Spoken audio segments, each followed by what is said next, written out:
Meet The Lot, native token of Lukki Exchange and the most potential tool for investing this year. Trade now on P2B, B2B and Lukki.io.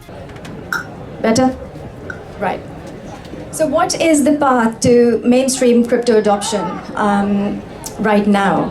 We get a lot of questions at the moment saying, when is crypto going to come in the mainstream? When are the big institutions going to follow? And when is it that it's going to be safe enough and not be risky? So my presentation is going to highlight some of those points as well as discuss some of the survey results that we have done a couple of months ago. The survey about UK and the main sentiment around what people think in terms of awareness and adoption of the crypto market. So as consumers or as customers, we expect way too much, way too soon sometimes, and that is because we are curious. We want to know about technology. We are coming from a phase where there was internet 20 years ago. It was very basic, it was a baby. But here I just want to present this example. And just before going into this example, I also want to say that there are two things to really consider when we talk about the adoption of a new technology or innovation in the mainstream. And that is, one is awareness, and then the other is adoption. So awareness is, I want to know about something. What is crypto, specifically in this context? What is crypto? What is this industry? How is it going to benefit me? So those are the questions that we want to ask, and that's where the awareness comes. But the thing is that that's where we're lacking at the moment, and this is what, in a minute, I'll show you our survey results suggest. So that is awareness, which is very important, but at the same time, I think it's the adoption factor which is even more important. And why I say that is because the adoption means that it's the usage that grows. And when the usage grows, the economic engine of the innovation or the technology, that starts to run. And that brings the money, and eventually we see that saturation point at some point.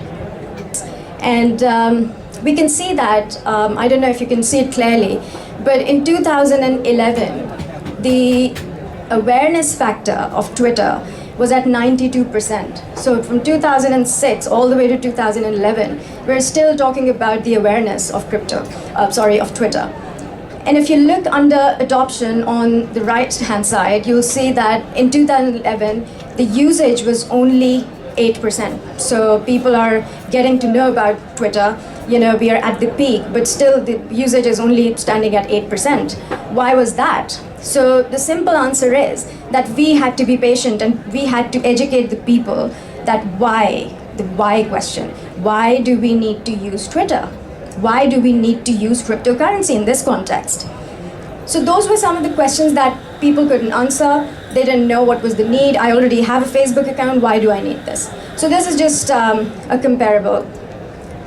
And then if you look at the adoption now, the graph is just going up and up and up. So which tells us that adoption is never going to happen in a linear way. It will always happen exponentially, and it has to trigger from awareness so that it goes somewhere. And then if you look at it from a theoretical point of view, Everett Rogers has explained it in a very good way. It's basically, diffusion is a process by which an innovation is communicated to people like us over a period of time. So going back to the Twitter example, this is exactly what happened over here. And if I compare it to crypto, that is exactly what's happening now in the crypto industry. We are very young. We're in the Netscape. I was speaking to someone earlier. We are still in the Netscape stage of crypto. And then, again, this is basically explaining where we are on the curve, on the adoption curve. Where do we stand? We are in the early adopters stage. So there are basically 5 different stages of any technology or any innovation in the industry or in the world, which will go through these stages. So where is crypto standing? Crypto is standing at 13.5, where we're basically talking about people who don't need much convincing. I'm not an innovator, but I'm someone who would go and would adopt, basically. I don't want you to convince me. So that is the early adopter stage. Then comes the early majority, late majority, and laggards. So these are the people, for example, early majority, they want they want the product to be established or an innovation to be established, only then they're going to get in. So this is all, awareness is growing up, and then adoption is following through. So this is where we are in terms of where we stand in the market at the moment. This is from 2018. And let's apply this. And basically, I just want to talk about what we did in terms of understanding the sentiment of the UK market about the adoption of cryptocurrency and the crypto as a field.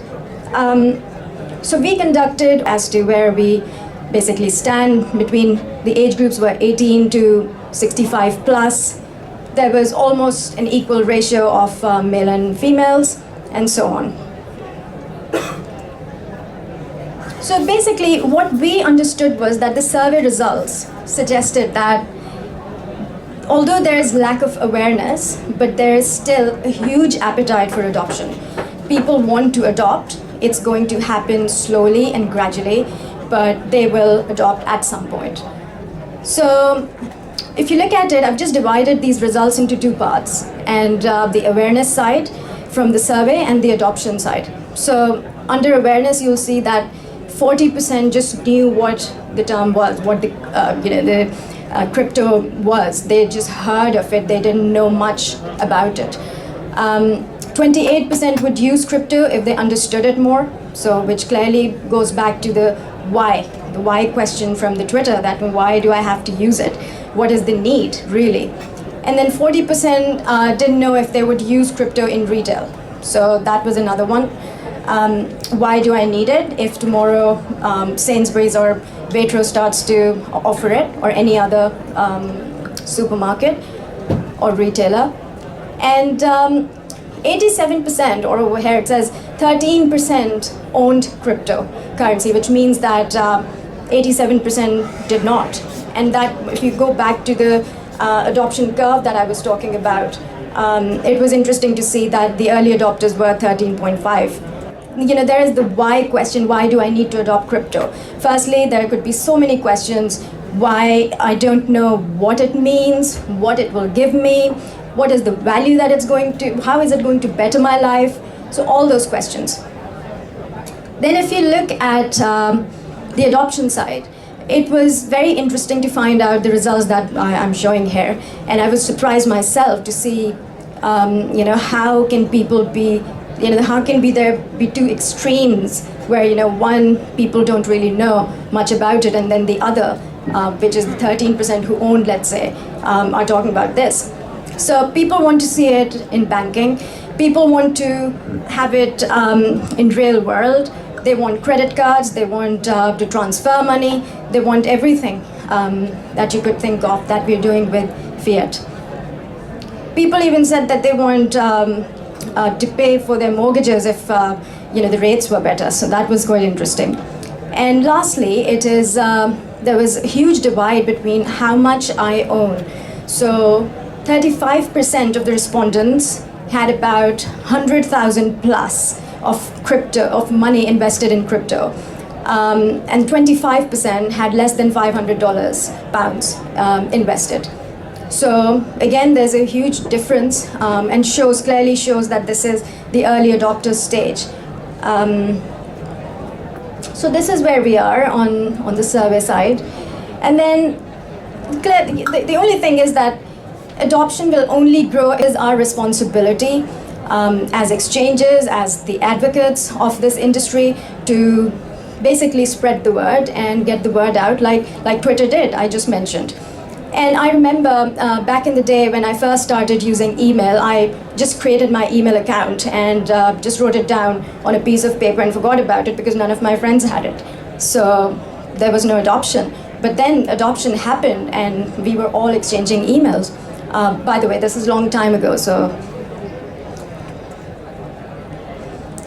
then I think it's important to know what is really going on in the news, in the outside world, in the industry. So Facebook, you must have heard of this, that Facebook is, of course, we eat, breathe, sleep Facebook. A lot of us like Facebook, others don't, but that's not the point. The point is that Facebook is coming up with a global coin.